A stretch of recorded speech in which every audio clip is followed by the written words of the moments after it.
Sin Manual es presentado por Café Flor de Arauca, aroma que nos une.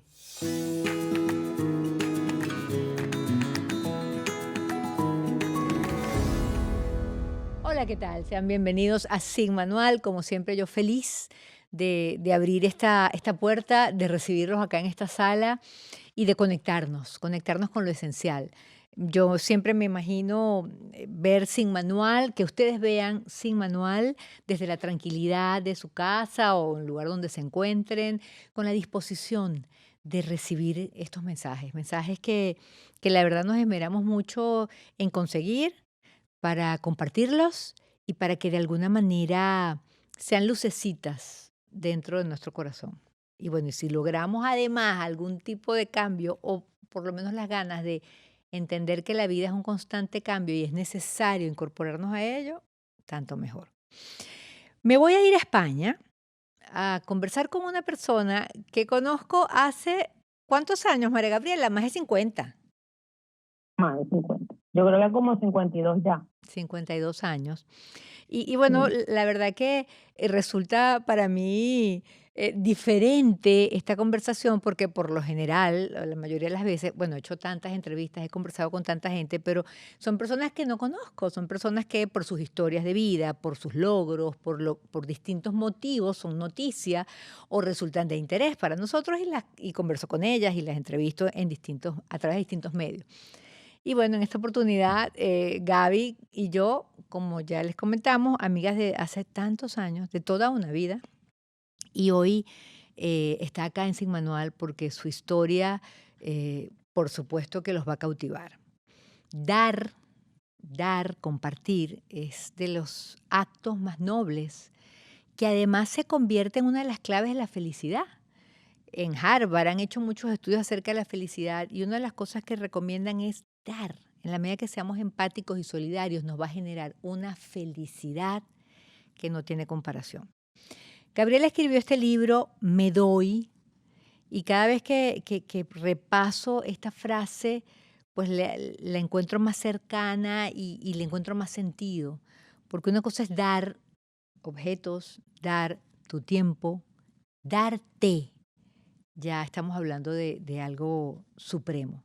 Y darte es un gesto de absoluto amor, y en el caso de Gabriela, así lo hizo con su hijo, Diego, a quien le donó uno de sus riñones. La historia de Gaby la conozco, cómo no conocerla, cómo no haberla vivido tan de cerca, pero ustedes no, así que dejemos que sea la protagonista quien nos narre esa historia que cuenta en este libro, que tiene tanta utilidad y ojalá pues que sea masivamente difundido de cara a la importancia de la donación de órganos y sobre todo de cara a ese tránsito por la incertidumbre, por el miedo, por el pánico, por la angustia. Gaby, cuéntanos cómo fue esa migración a España solo con la cartera en un momento determinado de tu vida. Bueno, mis inicios en los temas migratorios, en buena parte te los debo a ti, porque desde que éramos pequeñas, el concepto de la migración para mí era algo muy complicado. Recuerdo que tú me decías que habías perdido a tu familia, que las habías conocido cuando ya eran muy grandes, porque además estaban lejos, estaban en Italia, y ese tema hizo que para mí la migración fuera algo que yo no estaba en mi chip, yo no tenía ninguna intención en mi vida de emigrar. Adicionalmente, yo tengo una familia muy grande, tengo afectos increíbles. A la cabeza, mi tía, que es minusválida, que tú lo sabes, mi tía Irene, y yo decía, yo jamás en la vida me voy de Venezuela.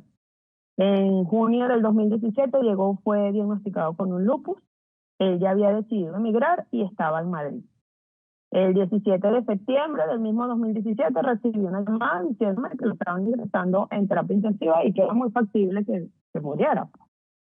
Yo salí de Venezuela con mis zapatos, recuerdo, una maleta donde metí los documentos y nunca más regresé.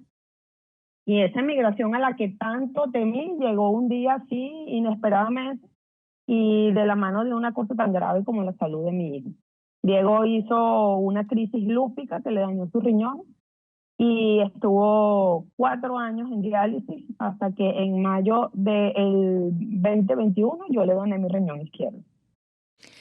Se narra relativamente o se cuenta relativamente sencillo, pero vaya que fue Ujú. una montaña rusa o que sigue siendo, claro, ya a menos, pero sigue siendo toda una montaña rusa de emociones, de sentimientos y bueno, esa migración y esa llegada a un país desconocido para que se convierta en el lugar donde vas a vivir con ese par de zapatos que tú me has comentado que usaste durante meses, sin pensar en ti y entregada a aquella angustia.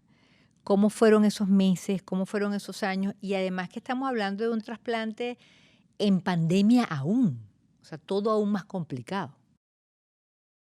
Bueno, nosotros fuimos la primera pareja trasplantada post-COVID, porque al ser una operación electiva, ya que no era una emergencia, ellos esperaron a que se controlara la pandemia. Lo pusieron en lista de espera y si surgía un cadáver, pues iba a entrar a la operación. Pero como la demanda realmente es muchísimo más grande que la oferta, las probabilidades de que apareciera ese cadáver eran pocas. Esos años fueron terribles. El primer año, yo recuerdo que nunca dormí. Comencé a hacer como meditaciones con un audio de Brian Webb, porque yo creo que si dormía 5 minutos en las noches era mucho. Fue una situación muy dramática, yo me puse muy fatalista, me victimicé a unos extremos que yo hoy lo veo y me parece impresionante, porque además ahí hay un tema que además me toca muy de cerca. A mí la enfermedad renal me ha tocado muy de cerca toda la vida. Mi papá, que tú lo conociste muy bien, tenía un amigo que tú también conociste, pero que bueno, por privacidad no lo voy a mencionar, que tenía la misma enfermedad de Diego y se realizaba en Caracas. Y mi papá, por esa amistad, se sentía como muy mal que él tuviera que ir a Caracas y decidió reunirse con unos nefrólogos del Hospital Central de Maracay y fundó la primera unidad de diálisis del centro del país. En esa unidad, ya su amigo no necesitaba ir a Caracas y posteriormente, cuando construimos la nueva sede del Centro Médico Cagua, mi abuelo y yo hicimos la unidad de diálisis de ahí, conjuntamente con los doctores Agüero y Tárraga. Esa unidad de diálisis, de alguna manera, hoy veo que nos preparó en la vida para un poco para lo que venimos. Qué difícil la vida, qué traviesa la vida, qué Mm. inexplicable a ratos. Bueno, el paréntesis, tu papá, un destacado médico, en paz descanse, el doctor Osvaldo Reyes, traumatólogo, bueno, fundador, creador del centro médico allá en Cagua, nosotras somos del interior del estado de Aragua. Y bueno, tal cual como dices, haber además trabajado tanto tiempo en beneficio a las personas con problemas renales, aportando tanto y cuando hablamos del interior del país, siempre había una gran, y ahora todavía se mantiene, una marcada diferencia entre lo que tú recibías en Caracas y lo que recibías en el interior. Entonces era algo de avanzada, algo a favor y de una manera Claro. solidaria y desinteresada. ¿Eso te hacía Sí, sentir más además, víctima? claro, porque además, fíjate lo que significa el enfoque que tú le des al mismo problema. Yo ese primer año pensaba, yo he trabajado tanto por los enfermos renales, mi papá, mi abuelo, ¿cómo es posible que la vida nos está dando donde más nos duele? ¿Cómo es posible que después que ayudamos a tanta gente allá, la vida se ensañó con nosotros de esta manera? Y esa fue mi posición durante el primer año. Yo hoy veo que gracias a toda esa energía que le lanzamos al universo, nos la devolvió con creces y Diego ha recibido la mejor atención del mundo en un país que es un tributo a la enfermedad renal, donde literalmente no le ha faltado absolutamente nada, atenciones, cariño, afecto. Mira, yo recuerdo que mi tía Aide, que te la nombré ahorita, cuando ella tuvo su accidente, el jefe de mi papá en el Hospital Central de Maracay le dijo: Osvaldo, saca a esa muchacha de esta zona, de manera que vaya a un país del primer mundo y vea cómo los discapacitados pueden tener una vida bastante buena, bastante normal. Y ese filtro en mi familia hizo que cuando yo superé ese victimazgo del principio, me hiciera ver que efectivamente Diego podía tener una buena calidad de vida. Y eso es lo que Madrid le otorgaba a Diego. Qué bonita lectura y sí, tal como dices, es verdad. La vida retribuyó la mejor de las atenciones de cara a todo lo que Sí, ustedes habían hecho y siguen haciendo, porque al final esa estructura está allí, ese servicio está allí.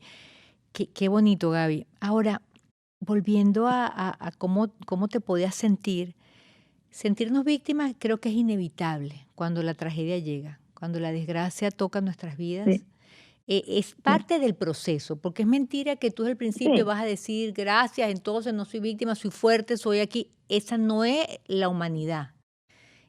¿Cómo Y menos lograste? cuando te toca un hijo. Exacto.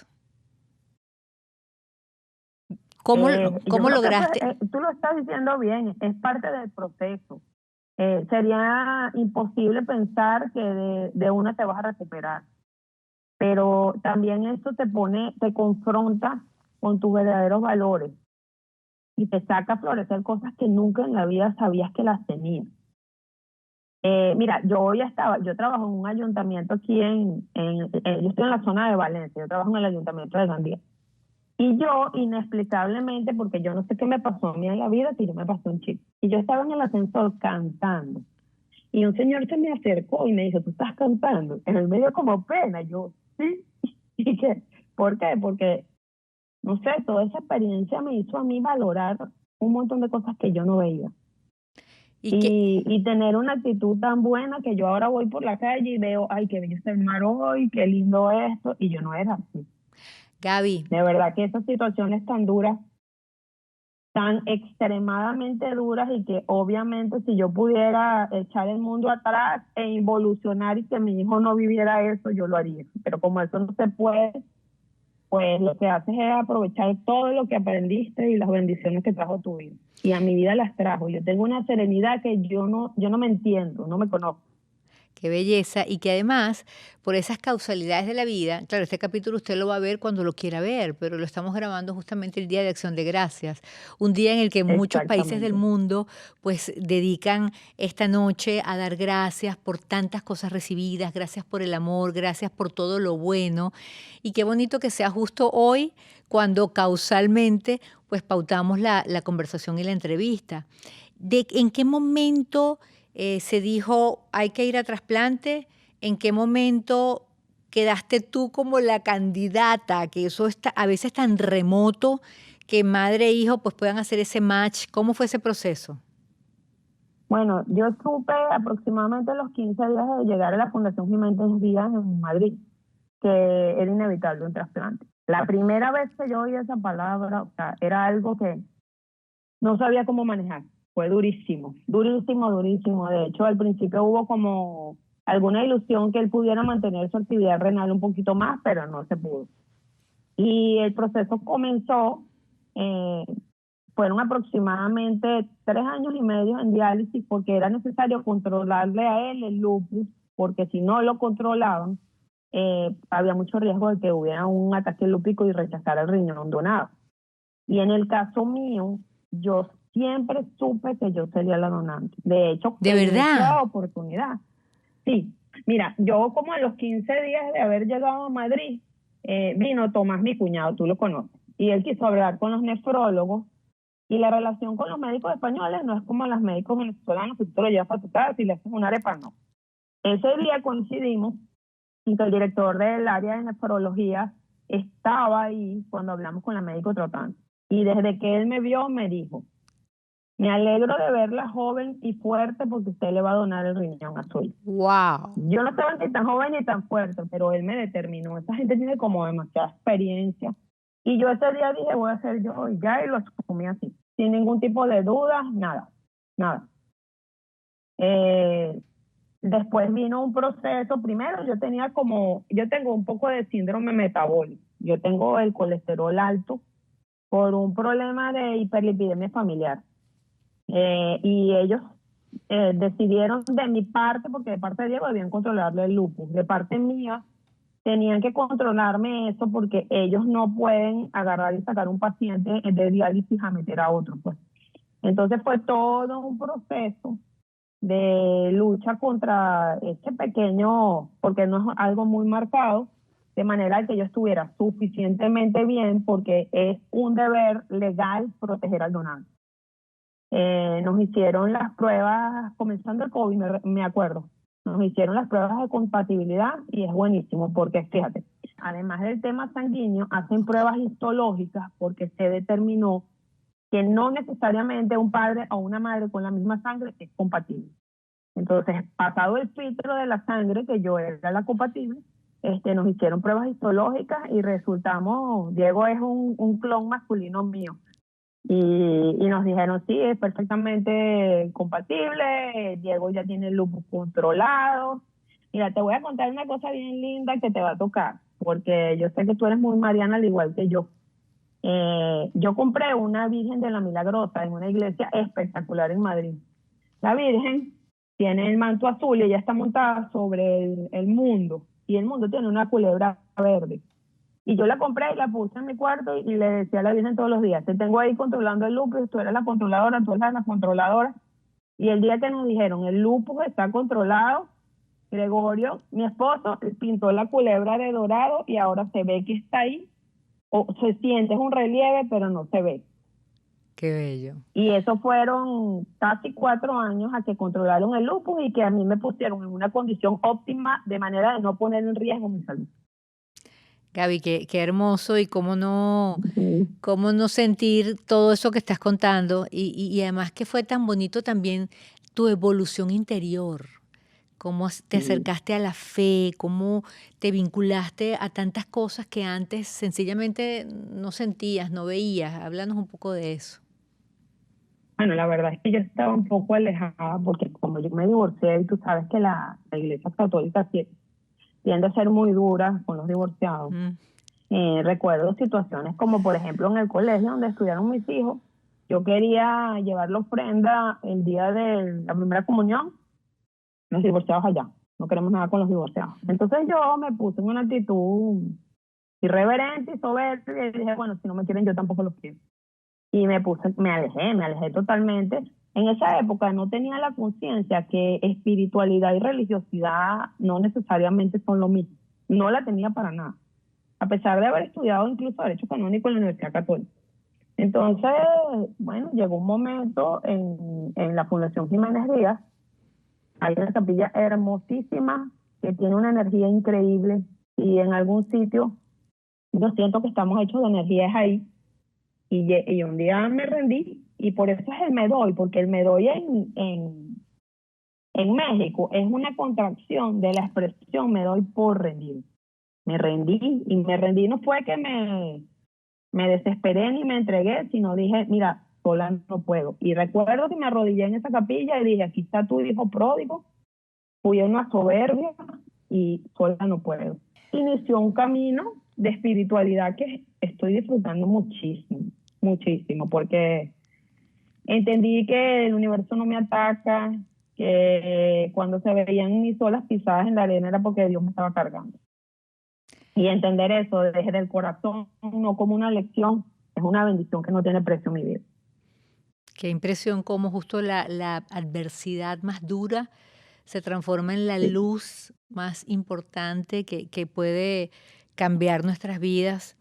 Y justamente, bueno, yo sé que Es esto que no, tristemente el dolor es el mayor maestro. El dolor es, yo creo que, salvo que seas una persona demasiado evolucionada espiritualmente, aprendes es desde el dolor. sí, los seres humanos aprendemos por dos vías, o aprendes suficiente o sufres demasiado, y lamentablemente a los que no estamos tan Exactamente. iluminados es el sufrimiento el camino, y por eso Y este tipo claro, de tú mensajes. decides cómo transitas ese camino, porque si tú lo transitas desde la víctima, como yo estaba, es terrible, porque no encuentras sentido, porque no tienes ganas de nada. Ahora si lo transitas como una oportunidad incluso de agradecer, ¿sabes? Bueno, fíjate, cuando yo leí el libro de Luis Hay, que se llama Gratitud, el subtítulo de ese libro dice, dar gracias por lo que tienes cambiará tu vida.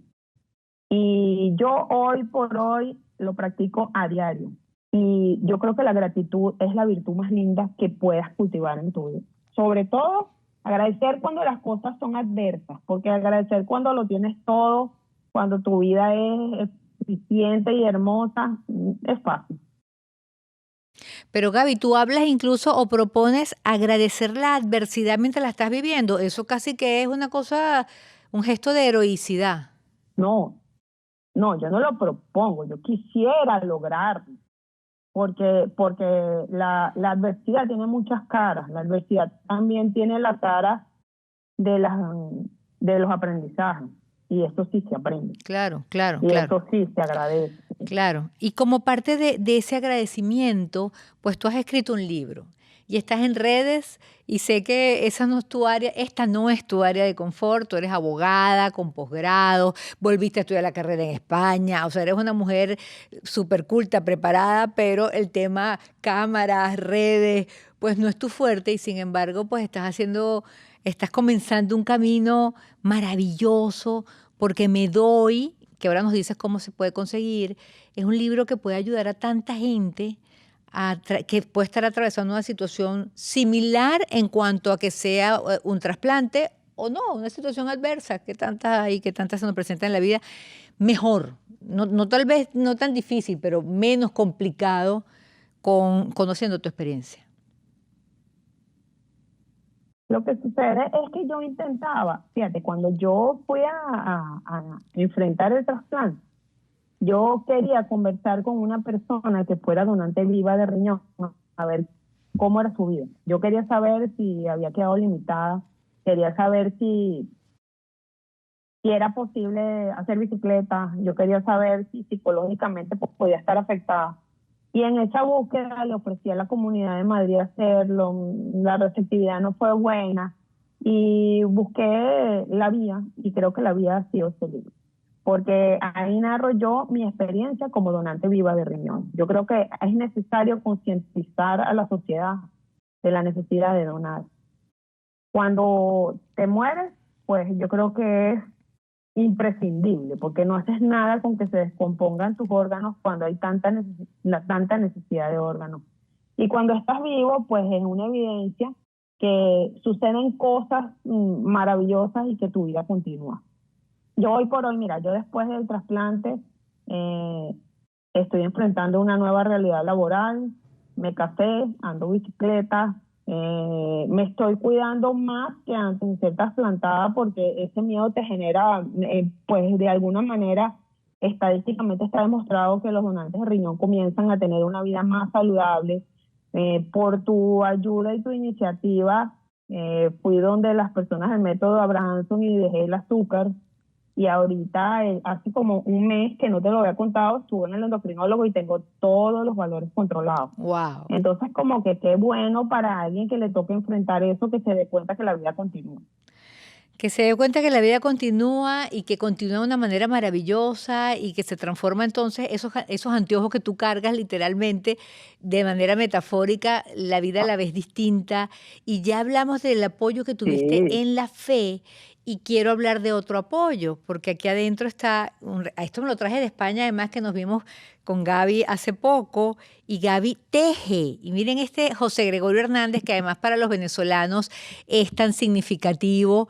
Y bueno, miren esta belleza que ella hace, tienes tu cuenta que se llama Cuchigurumi. Háblanos acerca del apoyo en en tejer, cómo eso te ayudó y sirvió de terapia incluso. y a mí especialmente el tejido, pero también sucede en los grupos de bordadores. El tejido tiene la virtud que si tú no te concentras y no dejas de rumiar o continúas rumiando esos pensamientos negativos, pierdes el punto y dañas el tejido. La Comunidad de Madrid tiene grupos de bordadores para mujeres que enfrentan cáncer de mama, por ejemplo. Y también leí un libro maravilloso de una persona que estaba enfrentando un problema de fertilidad y comenzó a bordar. Y a través del bordado entró en un grupo de apoyo y logró superar increíblemente lo que le estaba pasando, porque Wow. además son personas que se unen en cuanto a un tema común, no tienes la presión familiar que te van preguntando cuándo, por lo menos a mí me pasaba mucho con el trasplante, había muchas preguntas imprudentes, y en estos grupos de apoyo de tejedores, tú, digamos que dices lo que tú quieres decir, no hay presión. Entonces el tejido me ha ayudado muchísimo y lo recomiendo como herramienta terapéutica. Además el tejido tiene una cosa increíble, que es como la vida, si te equivocas, desbaratas y vuelves a comenzar. Qué belleza. Justamente el gran mensaje con el que quiero terminar esta conversación, porque vaya que nos equivocamos y tantas veces. ¿Qué le dices a Y puedes España? aprovechar las experiencias de lo equivocado en volver a hacer. Es Claro. increíble. ¿Qué le dices a España? ¿Qué le dices a esa tierra que te recibió de manera abrupta y que ahora se ha convertido en tu hogar? Mira, yo nunca me imaginé en mi vida que yo pudiera querer tanto un país como quiero España. Yo vivo frente a la zona cero del problema de la Dana de hace unos En meses Valencia. y por mi ventana donde me disfruto el Mediterráneo a diario, veía a la semana, hace como 15 días, a los barcos y a los helicópteros buscando a los desaparecidos. Y estaba grabando un video para las redes y justamente, mira, lo grabé y me quebré. Tenía tanto tiempo que no lloraba. Yo digo a veces que todo el proceso de la enfermedad de Diego me dejó sin lágrimas. Y en ese momento fue que me percaté cuánto puedo querer yo a esta sociedad que me ha dado tanto, que me ha dado la salud de mi hijo. Por supuesto, yo tengo mi corazón, mi mente muchas veces en Venezuela, pero esa inmigración a la que tanto temía me ha sido amable, muy amable. Y agradezco a este país infinitamente las oportunidades que nos ha dado. ¿Cómo está Diego? Diego está muy bien, muy bien. No sabemos, no sabemos cuánto, porque y es un tema como muy difícil de tocar, porque cuando hice todo el proceso médico legal anterior al trasplante, nos dijeron, sabes que con suerte serán unos 20 años.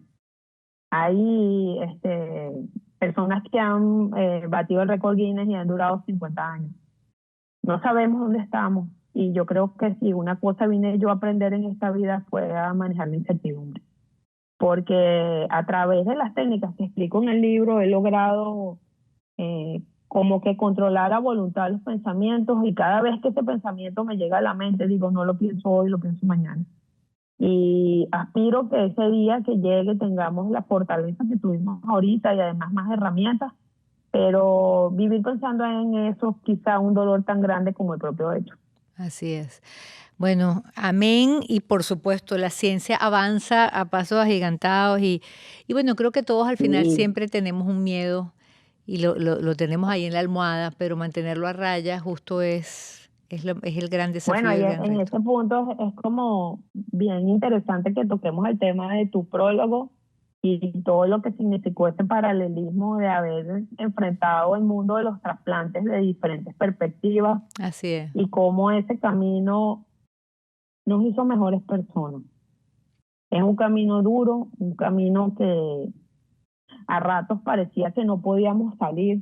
De hecho, ahorita está como muy en boga algo que publicó, mira, lo copié por aquí. De hecho, es de un autor que se llama Haruki, que dice que una vez que la tormenta termine, este, no recordarás ni cómo lo lograste. Hay extractos de esa situación que yo olvidé. Lo que sí está claro es que no vas a ser el mismo. Así Y yo es. no soy la misma y yo sé que tú tampoco lo eres. Es así. Gracias por ese regalo de hacer el prólogo Me Doy. Y bueno, ¿dónde se puede conseguir, mi Gaby? Está en Amazon en las dos versiones, tanto en físico como en Kindle. Yo no sabía que eso es importante, que yo pensé que Kindle era un Kindle. Imagínate mi pesadilla tecnológica. Y resulta que Kindle es una aplicación que puedes bajar en cualquier computadora y a través de eso Amazon te lo envía.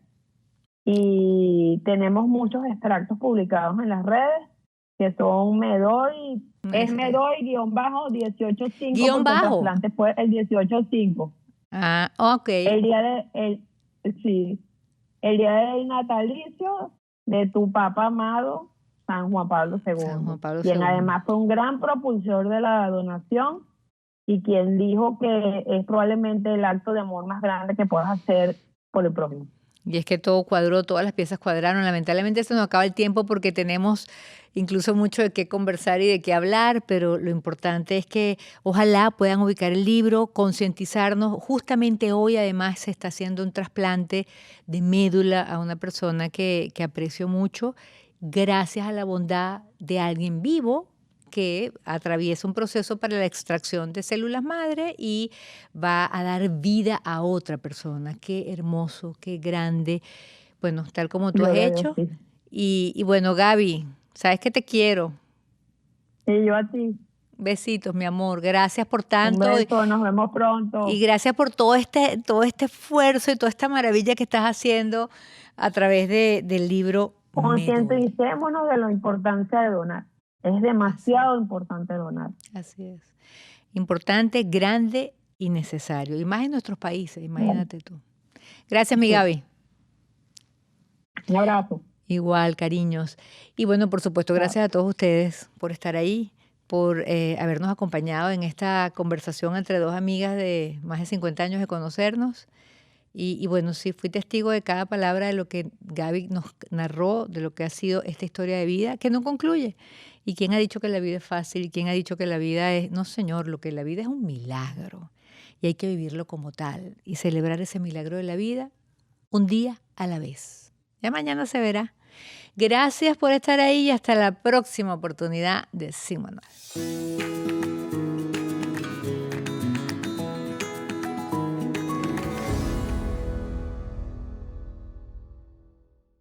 Sin Manual fue presentado por Café Flor de Arauca, aroma que nos une.